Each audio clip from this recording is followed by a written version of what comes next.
Jeffrey Dahmer murdered 17 young men over 13 years.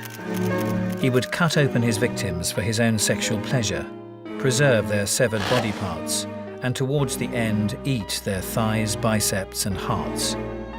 But how did this once apparently innocent child turn into one of the world's most gruesome serial killers? Did circumstance drive Dahmer to carnage and cannibalism, or was he born to kill?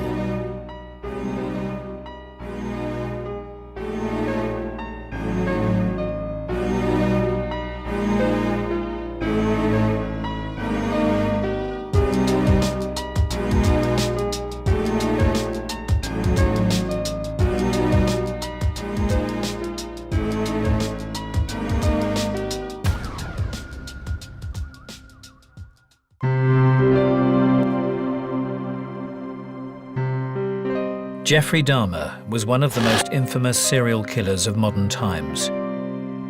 His name is synonymous with mutilation, necrophilia, and cannibalism. You think of the crimes that he committed, they're so horrific, you kind of think only a madman or somebody totally evil incarnate would do this. But when you talked with Jeff Dahmer, you just did not get this idea. He could be engaging, he could be bright, witty, he could make jokes.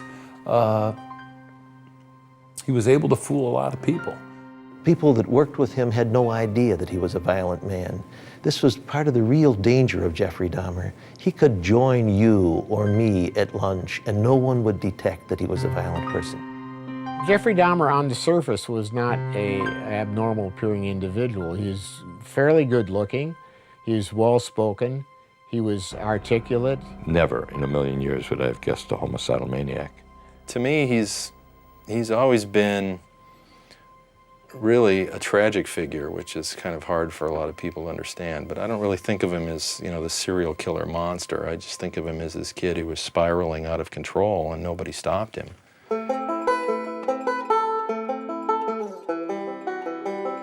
Jeffrey Dahmer grew up in the small rural town of Bath, Ohio, a middle-class boy from Middle America.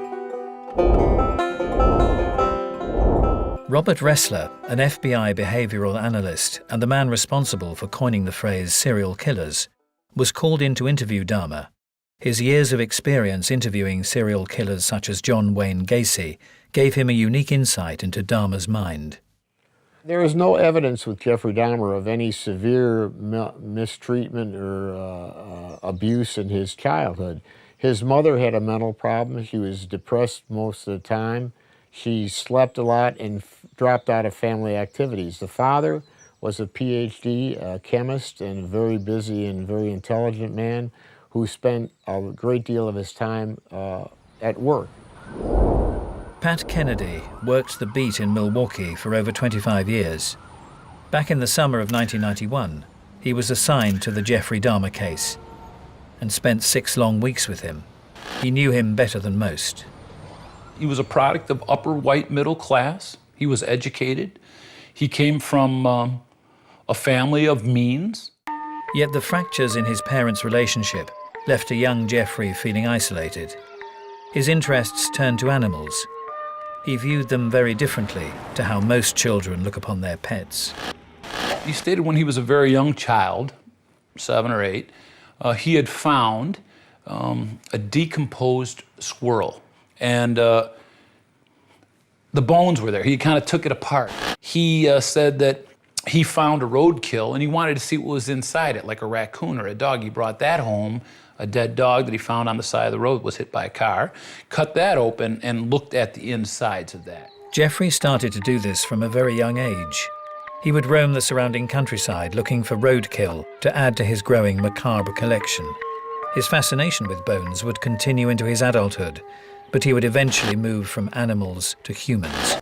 As he got to be about 13 or 14 and he was coming into his sexual awareness, that he had some kissing with another boy in the neighborhood, and he realized that he was attracted to boys. Becoming aroused sexually, and the cutting up of these animals somehow became enmeshed.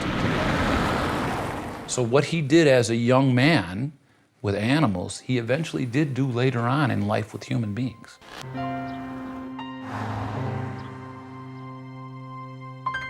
John Backdurf first met Jeffrey Dahmer when they were at school together, here at the Revere High School in the mid-70s.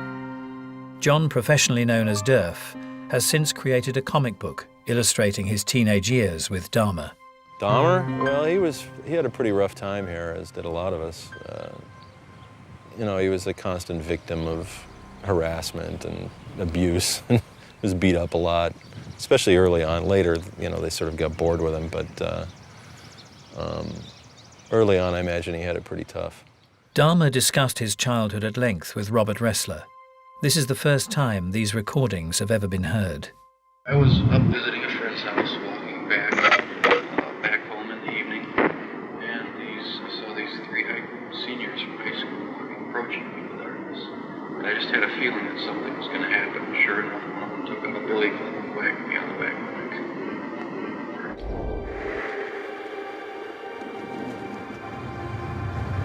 When we got to high school, it was when suddenly he became this incredible freak, you know, with the drinking and erratic behavior. By this time, Dahmer had discovered that drinking was one way to dull the pain of his confusion over his sexuality and his sinister fantasies. Did you have problems with daydreaming where you didn't concentrate in school? Well, in junior year, that's when I started drinking, so that was a problem, yeah. Were you ever called on the carpet for that? A couple times. Yeah. Did you have problems as a result of that? I was punished for it. Yeah. Obviously, someone getting drunk at 7 in the morning is not a good thing. Showing up at school just reeking of booze. Jeffrey was a lonely teenager who kept to himself. When he did become the center of attention, it was accidental. Well, I was on the yearbook staff along with a couple other of my friends. So we would goad Dahmer into sneaking into various photos for the yearbook, and one of those was the National Honor Society, which obviously he was not a member of. And when the advisor caught a look of it as we were pasting it up, he blacked his face out of the photo, which they then ran, which is sort of a symbol of his wasted youth. Just this blacked out face, you know, the boy who didn't exist. Jeffrey's complex character meant that while seemingly happy to fade into the shadows, he also felt a desperate need to draw attention to himself. A bunch of us got together and put a pool in of $35, I think it was, for him to put on a performance at the mall of his seizures and epileptic fits and various acts of weirdness.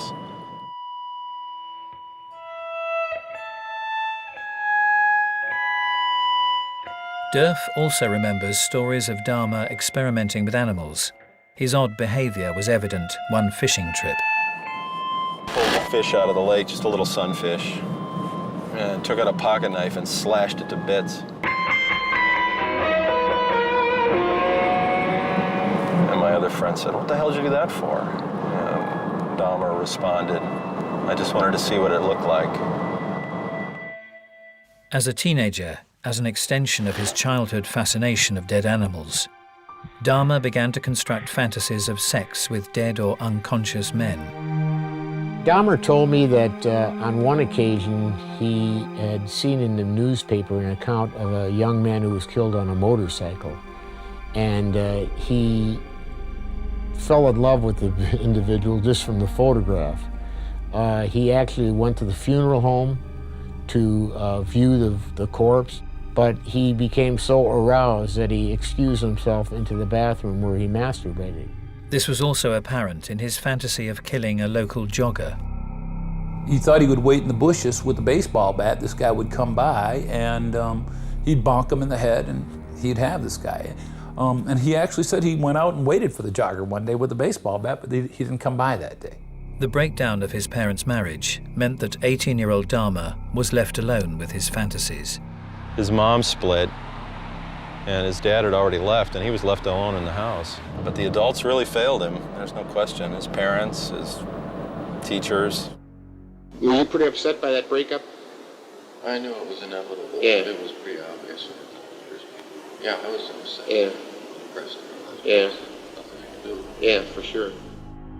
And it was this that led to the death of his first victim. Dahmer told me that one fantasy that he had was that he would encounter a hitchhiker, and he would have a narrow waist, broad shoulders, a bare chest. He would not have a shirt on, and he would have very little hair on his body. He would pick up this hitchhiker, and that they would have a great time together and all sorts of sexual adventures. He was driving down the road, and he saw his fantasy hitchhiker.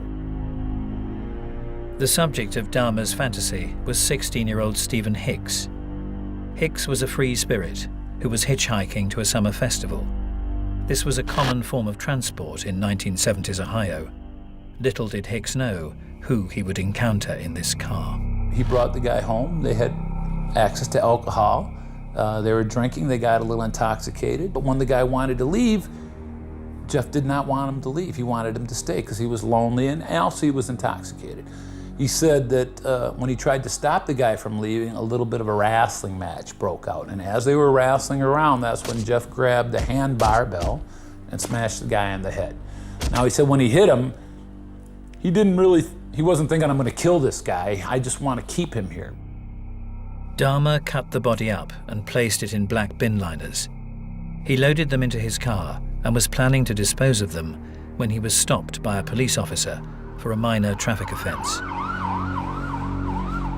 As he was writing him a ticket, and came back to give him the ticket for crossing the yellow center line, he, like any police officer, he took his flashlight and flashed inside the car to see if there's any weapons or any contraband, like any good cop.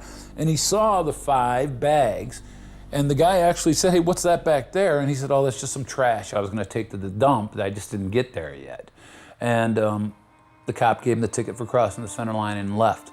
This was the first of the many missed opportunities when Dahmer could have been stopped.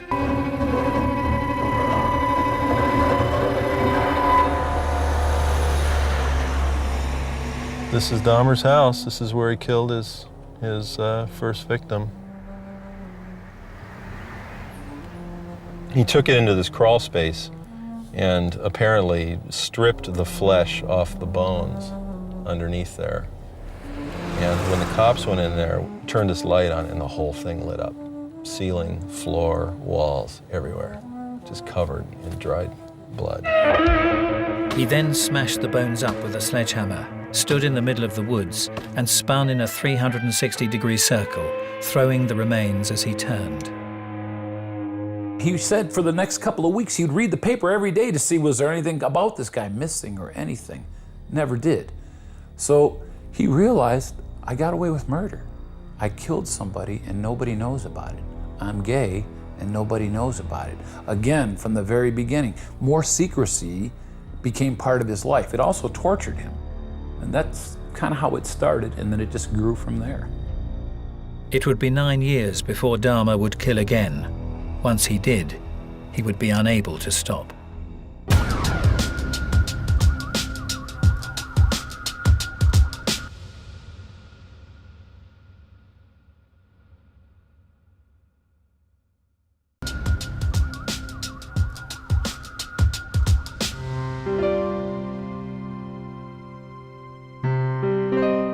Jeffrey Dahmer began to drink heavily after enrolling in college. His attempt to lead a normal life was not going according to plan. After he had flunked out of Ohio State for being drunk and then got kicked out of the Army, he had a short stint down in Florida. It didn't last very long. With no job and no skills, but consumed with a desire to kill again, Dahmer went to live with his grandmother in Milwaukee, Wisconsin, trying to find solace in religion. And he said when he first came to West Dallas, he would go with Grandma to church on Sundays. He tried to read the Bible. He totally didn't do anything homosexual. He didn't try to get involved with any kind of gay stuff. He said he really thought, this is the way to go. Religion is going to be my savior. For a while, Dahmer was able to control his urges. However, this proved to be the calm before the storm. An interesting thing that tipped the balance for him was he was at the Wauwatosa Library. As he was sitting there reading a book, a young man walked by him and threw a crumpled up piece of paper in front of him and walked by. And Jeff took it, opened it up, and inside it said, "If you want a blowjob, meet me in the men's room." Do you think that note throwing thing was kind of a catalyst, kind of a trip off? It seems that way to me. Yeah. Because that's when everything started falling apart again. What did that mean to you? I mean, this thing. I was just sitting there sort of throwing out a challenge to whoever, and sure enough, it started falling You didn't apart. go, you didn't follow the guy. I didn't. You didn't meet up with him. He said that set the stage for seeking more contact from a sexual side with young men, and that led to homicide, and that went on 17 more times. Incapable of relating to people, but desperate for his own brand of necrophilic sexual contact, in 1985, Dahmer started to hang out in gay bathhouses, where he would take his partner to a cubicle and drug them. He was a very selfish lover. He wanted to be the giver. He did not want to be the receiver of homosexual sex. Actually, he enjoyed oral and anal sex, but did not want anyone to perform anal sex on him. Sex for Dahmer was a matter of obtaining and exercising physical control of his partner, but when word got around that he was drugging young men, he was banned from the local homosexual hangouts, so resorted to using hotels. Jeff met an individual at a tavern and convinced him to come back where he had a room here at the Ambassador Hotel. And he brought the gentleman back to his hotel, drugged him with the drug-alcohol combination. And then Jeff himself, according to, he blacked out. When he woke up in the morning, this person was lying next to him dead, and was beaten about the face and the chest and the body. And Jeff figured that he did kill him, but he didn't. He couldn't remember doing it because he was in an alcoholic blackout. He went to a department store across the street, and he bought a very large suitcase, or a small trunk, if you will, and brought it up to the room and put the body in it, and actually had the hotel busboy help him bring the body down to the street where he hailed a cab. The cab driver helped him load it into the cab and said to Dahmer, "This is really heavy, buddy. What do you got in here, a body?" And Dahmer said, "Yeah, I do," and they both laughed about it. After the Ambassador one, did you find that pleasurable, or was that equally frightening? Yeah. For what reason was that one frightening? Because it was totally unplanned. It was a total surprise to me that it happened. That it happened, yeah. For the people of Milwaukee, it was just the beginning of a killing spree that would last 5 years. District Attorney Michael McCann remembers the time well. Dahmer killed 16 young men between 1987 and 1991. We had no idea that a serial slayer was operating in our city. From this moment onwards, Dahmer continued to kill. Sometimes there would be months, weeks, or even just days between his killings. After already killing 4 men in August 1988, Dahmer made a fatal mistake. His 5th victim escaped. The police were called, and Dahmer was arrested for molesting and taking photographs of a 13-year-old boy. With the police and the court unaware of his grisly death toll, he was sentenced to do only 12 months in a low-security prison. His defense lawyer was Gerald Boyle. He had to spend first year in a very, very uncomfortable environment of the county jail, where he could only get out to go to work, a very hard way to serve time. So the judge gave him this very strong sentence, but nobody could guess. He had already killed 4 people by that time. Dahmer's sentence was reduced after he made a desperate plea to the court, stating that what he did was deplorable and assuring the judge that it would never happen again. But it soon would.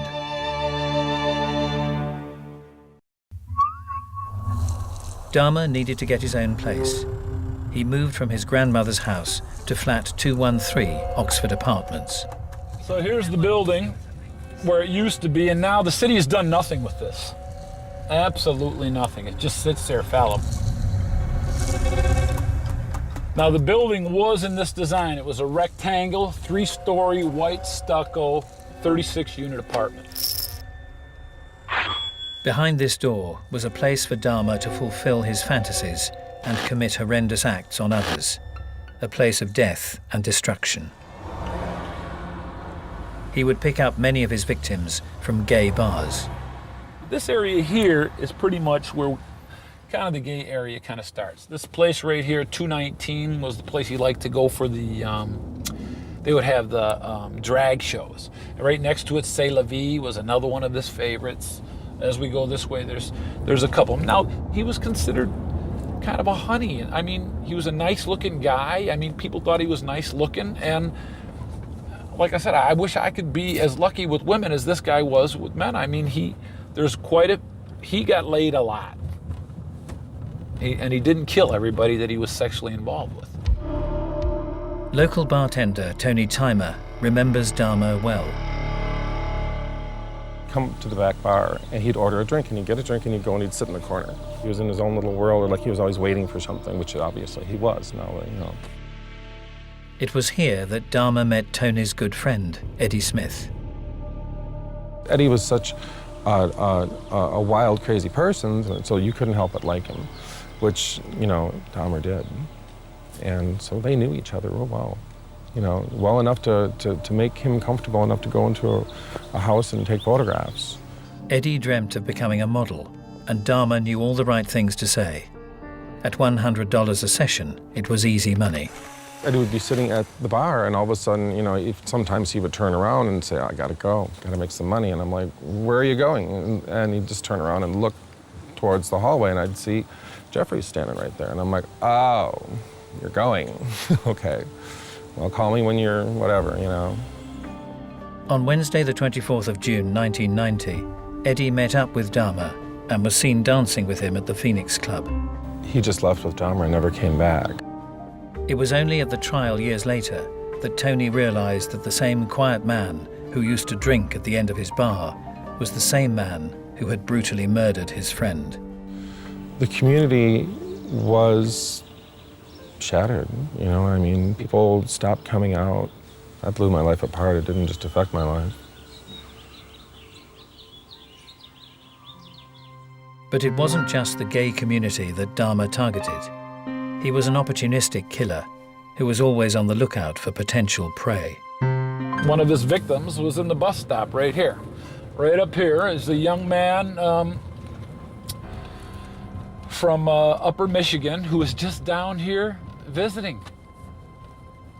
And Jeff Dahmer met him in the bus stop right over there in front of that McDonald's and convinced him to come home with him. And that was the end of that guy. Some of the men that he victimized were homosexual, some were not. He would approach them and suggest that he'd like to take pictures of them. Would they come to his apartment? He had already prepared at that apartment a drug that he would induce them to drink. He said once he snapped the lock on the door and the person was in his apartment, he seemed to become more aggressive, more powerful. It was almost like a psychological transformation, and he became more sexually aroused. He would lay listening to their heart, and he trained himself to learn when they were coming out of the drug-induced coma by their breathing, because it would start to get kind of sharp and short from the long breathing of a drug-induced. And that's when he knew it was time to kill them. He would then perform oral sex on them before strangling and dismembering them, and often keeping his favorite body parts around his flat for days on end. Sometimes he would have sex with the individual as they were unconscious, but always after they were dead as well. So I mean, it became, I think the preference was for the dead person, because that way he didn't have to deal with conversation, he didn't have to deal with denials or rejections. It was strictly on his own turf at that time. He had all of his victims back at his apartment, where he would be able to enjoy himself by going through the rituals that he needed to perform. Acts of sexual activity combined with destruction of the bodies. He would come back from work and make love with the dead body. He would sleep with it. He would lie with it. He would rub it and have sex with it. He was just very, very enamored with the concept of opening a body, seeing the internal organs spill forth, and several of the bodies he would put in his bathtub and pack with ice in midweek because he had to work the next day, so he could keep them for the weekend where he'd have more time to enjoy himself with these bodies. He said to do that he'd have to shower with cold water so he wouldn't melt the ice. It was uncomfortable, it was well worth it. One way to understand Dahmer's obscure fantasy world is to talk to someone who shares Dahmer's interest in death and bodies. Nico Klaus is better known as the Vampire of Paris. A convicted cannibal and murderer, Klaus killed a man in cold blood in October 1994. He served just 7 years in prison and is now free to walk the streets. So I can really relate to somebody like him. I can understand what went through his mind and what his obsessions were. He was really concerned with the aesthetics of death, how beautiful they looked like in his eye. This is why he took photographs of his victims. He would pose them in twisted positions. Yeah, what was the idea of the posing there? It was just a way to exhibit control, the way I wanted them to look, and to accentuate the physique. Keeping these photographs then was important to you as well. I'd use them for masturbation. Yeah, and you had a lot of them. Right. It continued on and grew in momentum, that the passions and the lust became stronger. His want to look for this perfect orgasm, I guess you could call it. He had to do more and more things in order to have this satisfying orgasm. It just started with having pornographic homosexual sex, and then actually having homosexual sex with people in the baths, and then having sex and killing, and then having sex with dead people, and then having sex with the viscera, and then actually eating the people that he had sex with to get this superb orgasmic experience. How does a human being get to the point that they can only eat the flesh of another? Only another cannibal can truly know. Nico was working as a mortuary assistant at a Parisian morgue when he tried human flesh for the first time. There is a state of euphoria, right? After you have done it, you really feel on a big high, and you are like on the top of a mountain. During dismemberment, I saved heart, muscle meat from thigh, arm, bicep, liver, cut it into small pieces, washed it off, put it in these clear plastic freezer bags, and put them in my floor freezer. Just as an escalation, trying something new to satisfy. And I would cook it, and then look at the picture and masturbate Afterwards? Did that have any positive effect to that ritual? It satisfying? It made it feel like they were more part of me. What he did was he bought an adaptable grill to put on his gas stove. We found this, and he said he would just kind of sear it on both sides with a little oil. He did add some condiments to it, some vegetables and mushrooms and onions, and towards the end there, that was the month before we caught him, pretty much the only meat that he ate was human. Flesh tastes like horse meat in my experience, but of course it depends on the part that you eat. Ultimately, Dahmer wanted a partner he could completely control, dead or alive. He began fantasizing that he could make things much better for himself by creating a sex zombie. And the sex zombie, he thought, would stay with him, and all the time he would not have to murder anymore. I wasn't getting the satisfaction from having to kill people. So I took it to a new level. I had a hand drill that I used for normal things like installing my alarm system and everything. drills a small bore in the skull very quickly.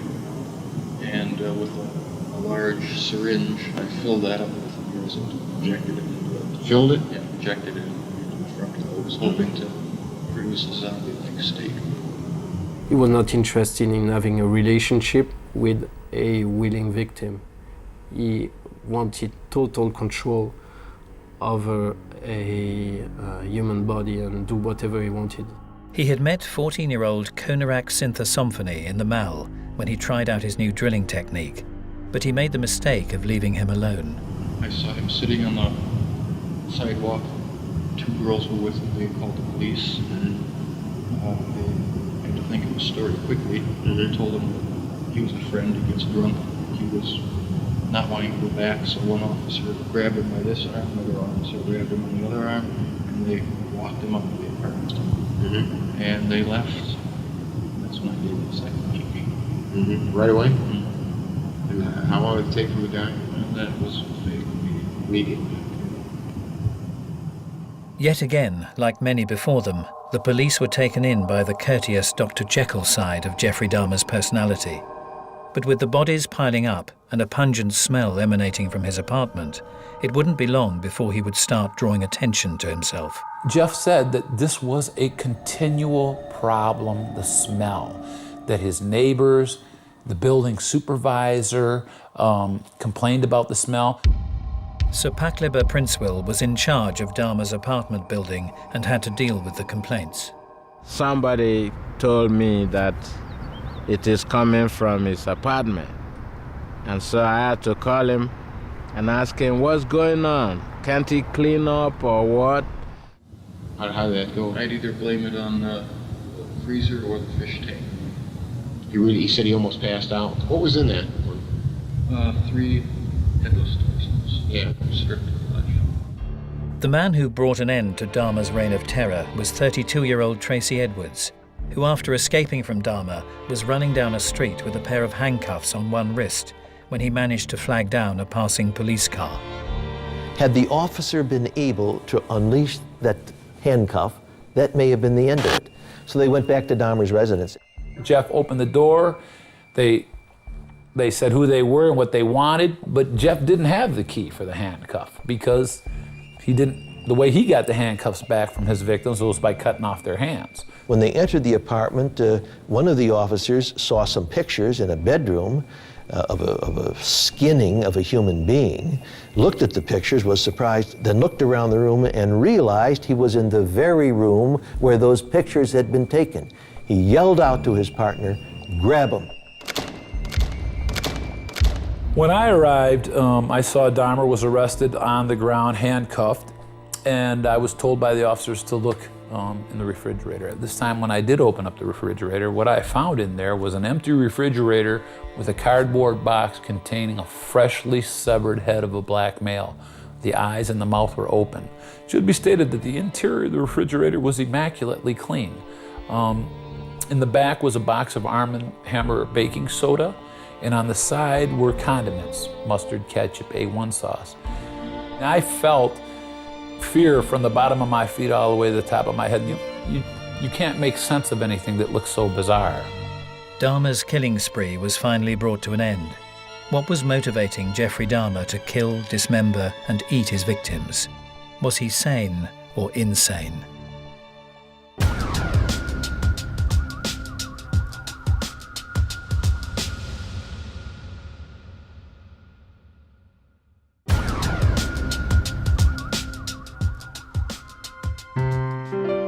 Jeffrey Dahmer was just 18 years old when he took the life of his first victim. 9 years later, he was driven to kill again. It was after this that the killings escalated. He continued to kill, and for years he got away with murder.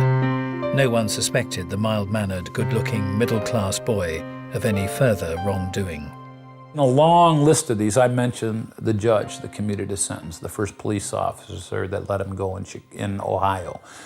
When he first got out, he was on probation, but not once during his entire time of being on probation did a probation officer come to his apartment, much less make a surprise visit to his apartment. Also, he was under court order to see a psychologist every month. And some of the days, he had just killed somebody over the weekend and chopped them up and threw them away. And then he was sitting in talking to the psychologist, putting on a front and being cleared to go. This time was different. They had him in custody and they weren't about to let him out of their sight. Knowing that it was all finally over, Dahmer signed away his rights to an attorney. From midnight into the early hours of the next morning, he started unveiling the wicked truth behind his evil acts. He didn't tell us about eating people right away. In the freezer part of the refrigerator, they found individually wrapped and prepared body parts: the thigh, bicep, heart, liver. As Kennedy continued his interrogation, the most pertinent question was why. There was mental illness in his family, and that's not a stigma. I mean, a lot of our families have mental illnesses. The fact that there was a lot of arguing going on between his mom and dad and when he was growing up. The fact that he felt abandoned. I mean, all these things together, could they produce? Who knows? Had his desertion as a teenager left Jeffrey with a fear of abandonment that affected his adult life? We had discussions about love, because I said, Jeff, why don't you just have a regular boyfriend, you know? I mean, and then you wouldn't have to kill these people. He said, people always left. I could never get anyone to stay with me. So I saw that the only way I can keep them with me was by killing them. But by actually eating the person, that this young man actually became part of Jeff Dahmer. Dahmer did state that he was, there was not a victim of his crimes that he did not personally love and would like to have stayed with on a permanent level. It all boiled down to the same routine. When they were going to leave, that's when they died. Even Dahmer himself can't provide an explanation. What do you account to the fact that you were getting into this so often? The fact that I was desperately trying to make it so satisfied, but it never did completely. But was it just a simple case of not being able to find what he was looking for?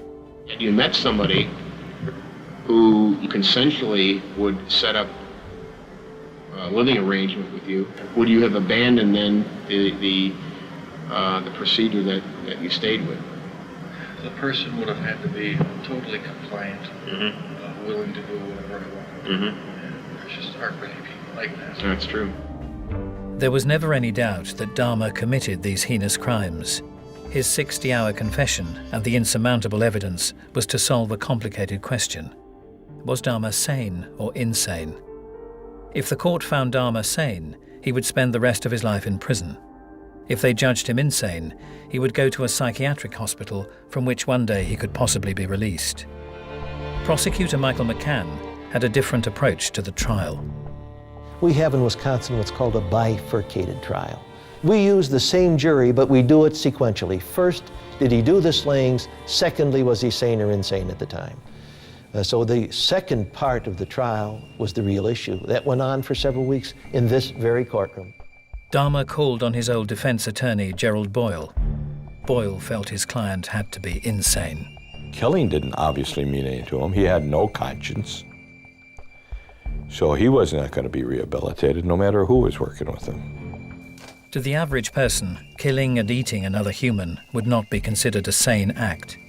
But according to Wisconsin's legal definition of sanity, if a person knows what they are doing is wrong but keeps doing it anyway, they are classified as sane. Dahmer definitely knew what he was doing, but he didn't care. He justified what he was doing by his own standards. He knew what was against the law. I think after you kill a certain number of people, you've lost all track of morality. You no longer feel constrained by the morals that bind most of us. Dahmer sat emotionless during the verdict before the judge and the families of the victims he'd killed and dismembered. He was judged to be sane and sentenced to life imprisonment on the 17th of February 1992. Someone asked me once, how many people do you have to kill and eat before you're insane in Milwaukee? I can say this, that everyone who knew Dahmer, and I think the most skilled psychiatrists, said Dahmer was sane.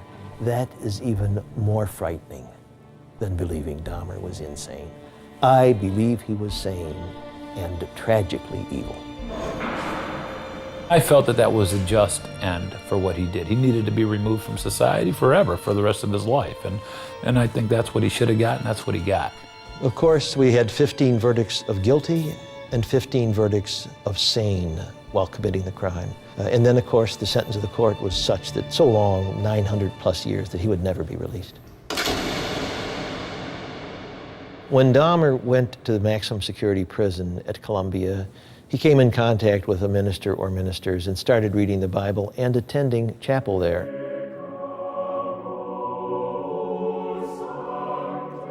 Faced with life imprisonment, Dahmer turned to religion once again for comfort and possible salvation. Eventually, he asked local Church of Christ minister Roy Radcliffe to come to the jail to baptize him.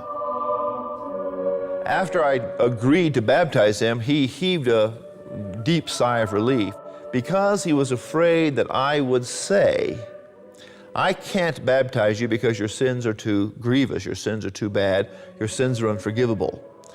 Well, that violates everything I've ever believed, and I would never say that. Jesus Christ came to save sinners.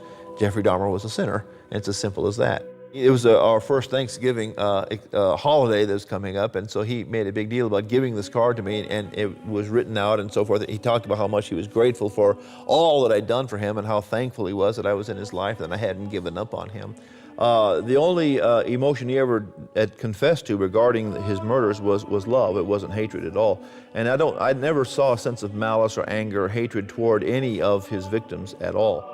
In November 1993, 2 inmates were killed by delusional schizophrenic Christopher Scarver at the Columbia Correctional Institute. One was Jesse Anderson, the other was Jeffrey Dahmer. Scarver got a piece of equipment off an exercise machine, crept up upon Dahmer, and bludgeoned him to death. And then crossed a gymnasium and bludgeoned to death Anderson. He knew that he was going to be killed if he asked for the general population. And talking to the investigators said that the gentleman that was killed with him, Jesse Anderson, had all kinds of defensive marks where he tried to stop Carver.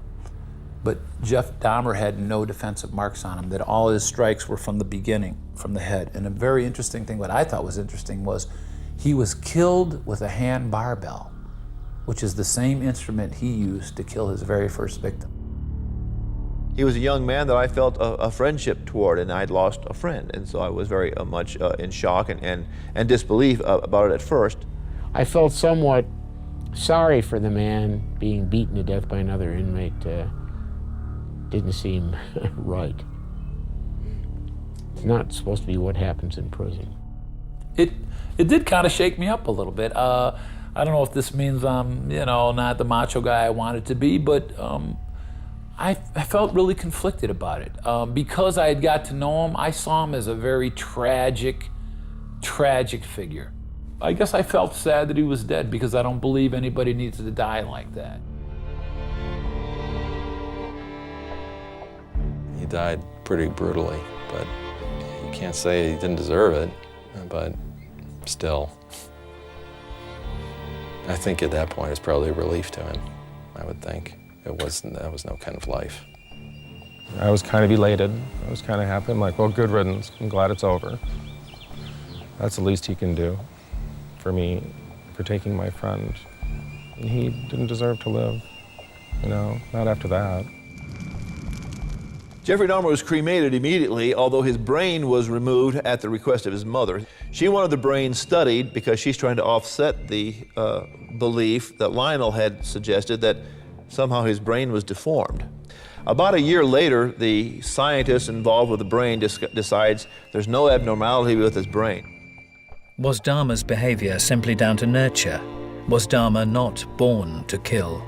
No, I don't think he was born like that. I think it's environmental. And I disagree. I think anybody who in a young age is the victim of abject loneliness is probably going to have serious problems in life of one nature or another. Did he choose evil? Yes. Was he an evil person? I can't say, and I wouldn't say that about anybody, especially after I spent so much time with him and saw parts of him that were very much like you and me. He had cares and loves and feelings like anybody else. Did he have some? I personally thought he was crazy. You'd have to be crazy to do what he did. I don't think Dahmer was born to kill. I think Dahmer had the benefits of a good family, a basically good family, a decent area in which to be raised, educational opportunities. He chose not to accept them.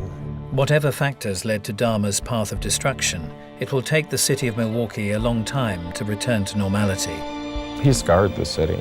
He's done something that will probably take generations to heal, but for some people it'll never heal.